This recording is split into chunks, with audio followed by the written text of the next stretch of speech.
ایک لڑکا بکریاں چرا رہا تھا کہ حضور نبی کریم صلی اللہ علیہ وسلم حضرت ابوبکر صدیق کے ساتھ جنگل میں تشریف لے گئے۔ اس لڑکے پر نظر پڑی۔ اس وقت آپ دونوں کو پیاس لگی ہوئی تھی۔ حضرت ابوبکر صدیق لڑکے کے نزدیک گئے اور اس سے فرمایا، برخوردار، ہمیں بہت پیاس لگی ہے، اپنی کسی بکری کا دودھ دو کر ہمیں پلا سکتے ہو؟ وہ لڑکا چھوٹے سے قد کا تھا، اس کا رنگ گندمی تھا، اس کا جسم دبلا پتلا تھا۔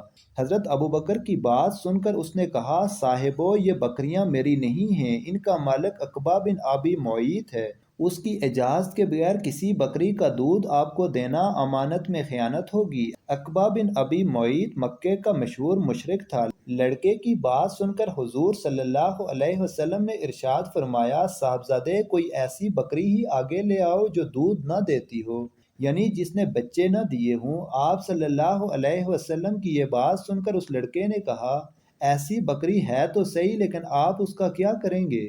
حضور نبی کریم صلی اللہ علیہ وسلم نے فرمایا، تم لاؤ تو صحیح۔ چرواہے نے ایک بکری آپ کی خدمت میں پیش کی۔ حضور نبی کریم صلی اللہ علیہ وسلم نے اس کے تھنوں پر ہاتھ پھیر کر دعا مانگی۔ اللہ تعالیٰ نے آن کی آن میں اس کے تھن دودھ سے بھر دیے۔ حضرت ابوبکر صدیق دودھ دونے لگے۔ اس میں سے اتنا دودھ نکلا کہ تینوں نے خوب سیر ہو کر پیا۔ اس کے بعد حضور نبی کریم صلی اللہ علیہ وسلم نے دعا کی تو بکری کے تھن خشک ہو گئے اور پہلی حالت پر آ گئے۔ چرواہا یہ دیکھ کر بہت حیران تھا۔ یہ ماجرا دیکھ کر چرواہے نے حضور سے عرض کی، یہ دعا مجھے بھی سکھا دیں۔ آپ صلی اللہ علیہ وسلم نے اس بچے کے سر پر دست شفقت پھیرا اور فرمایا، تم خود علم سکھانے والے پیارے بچے ہو، یعنی تم استاد بنو گے۔ اس کا دل آپ صلی اللہ علیہ وسلم کی محبت سے بھر گیا۔ پھر ایک دن وہ لڑکا آپ صلی اللہ علیہ وسلم کی خدمت میں حاضر ہوا اور بولا، اے اللہ کے رسول، مجھے بھی اپنی جماعت میں شامل کر لیں۔ آپ نے اس کی بات منظور کر لی، نہایت شفقت سے اس کے سر پر ہاتھ پھیرا اور فرمایا، تم تعلیم یافتہ لڑکے ہو۔ اس تعلیم یافتہ لڑکے کا نام حضرت عبداللہ بن مسعود رضی اللہ تعالیٰ عنہ ہے۔ حضرت ابن مسعود رضی اللہ تعالیٰ عنہ نے پہلی ہی ملاقات میں محسن اعظم کو پہچان لیا تھا اور پہچاننے کے بعد دامن رحمت میں پناہ گزین ہو چکے تھے۔ دن رات ایک ہی لگن تھی، محبوب صلی اللہ علیہ وسلم کی قربت اور ان کے ہر حکم پر جان نثار کرنے کا جذبہ۔ حضور اکرم صلی اللہ علیہ وسلم نے حضرت عبداللہ بن مسعود کو اپنے حلقہ خاص میں جگہ دی۔ یہ اتنا بڑا اعزاز تھا کہ وہ جتنا اس پر غرور کرتے، ناز کرتے، کم تھا۔ حضور صلی اللہ علیہ وسلم نے ان سے فرما رکھا تھا کہ تمہیں میرے گھر میں حاضر ہونے کے لیے اجازت طلب کرنے کی ضرورت نہیں، پردہ اٹھا کر اندر آ جایا کرو اور ہماری باتیں سنا کرو۔ حضرت ابن مسعود رضی اللہ عنہ نے جس وقت اسلام قبول کیا، اس وقت قافلہ اہل حق میں نام لکھوانا کوئی آسان کام نہ تھا۔ مکہ آزمائش کی بھٹی بنتا جا رہا تھا۔ ابتلاء و آزمائش کے نت نئے ہتھکنڈے استعمال کیے جا رہے تھے۔ خوف و دہشت کی فضا پیدا ہو چکی تھی اور اس گٹے گٹے ماحول میں اسلام کا برملا اظہار جان جوکھوں سے کم نہ تھا۔ ایسے حالات میں حضرت ابن مسعود رضی اللہ تعالیٰ عنہ نے ایک روز اہل حق کو حیران کر دیا اور اہل باطل کے دلوں پر اپنے ایمان کی پختگی کا سکہ جما دیا۔ ایک روز مسلمان خانہ کعبہ میں بیٹھے تھے۔ ایک طرف قریش مکہ کی محفل جمی ہوئی تھی۔ ابو جہل پورے ٹھاٹھ سے محفل کی صدارت کر رہا تھا۔ جماعت مومنین میں یہ مسئلہ درپیش تھا کہ کون جا کر قریش کی مجلس میں بآواز بلند قرآن مجید کی تلاوت کرے گا۔ حضرت عبداللہ ابن مسعود رضی اللہ تعالیٰ عنہ نے اس عظیم فریضہ کے لیے اپنی خدمات پیش کر دیں۔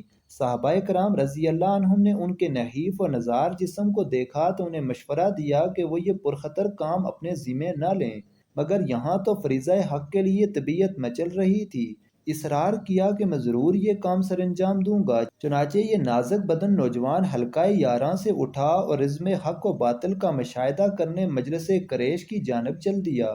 اس کے بعد آپ مسجد حرام میں داخل ہوئے اور مقام ابراہیم کے پاس آ کر کھڑے ہو گئے اور بلند آواز سے سورہ رحمان کی تلاوت شروع کر دی۔ قریش نے ایک دوسرے سے پوچھا، یہ ابن مسعود تو محمد صلی اللہ علیہ وسلم پر نازل کردہ قرآن پڑھ رہا ہے۔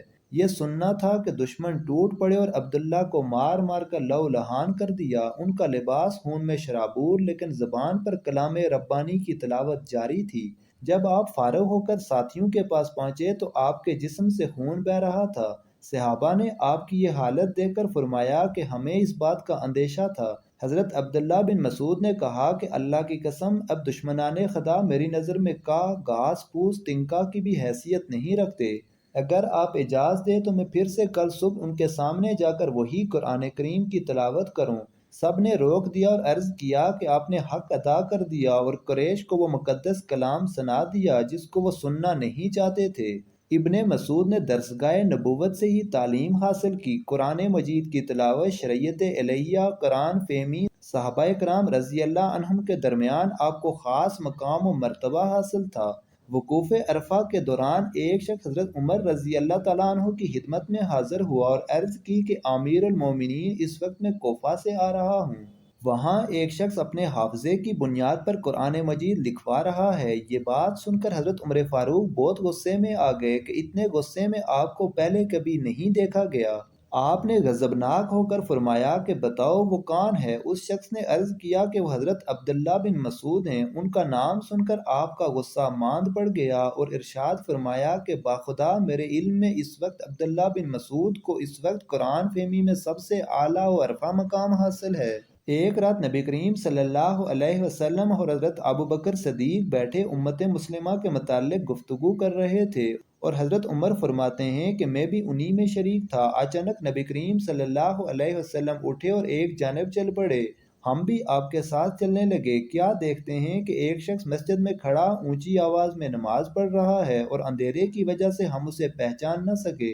نبی کریم صلی اللہ علیہ وسلم نے کھڑے ہو کر قرات سننا شروع کر دی۔ پھر آپ صلی اللہ علیہ وسلم ہماری جانب متوجہ ہوئے اور ارشاد فرمایا کہ جسے یہ بات پسند ہے کہ وہ قرآن کریم کو اس لہجے میں پڑھے جس میں وہ نازل ہوا ہے تو عبداللہ بن مسعود کی قرات کو اپنا لے۔ نماز کے بعد جب عبداللہ بن مسعود نے اونچی آواز کے ساتھ دعا شروع کی تو اللہ کے رسول صلی اللہ علیہ وسلم نے ارشاد فرمایا کہ مانگو تمہاری دعائیں قبول کی جائیں گی۔ پھر حضرت عمر نے اپنے دل میں یہ ارشاد فرمایا کہ اللہ کی قسم میں ضرور صبح کو عبداللہ بن مسعود کو یہ اطلاع دوں گا کہ رات نبی کریم صلی اللہ علیہ وسلم نے تیری دعا پر آمین کہا ہے۔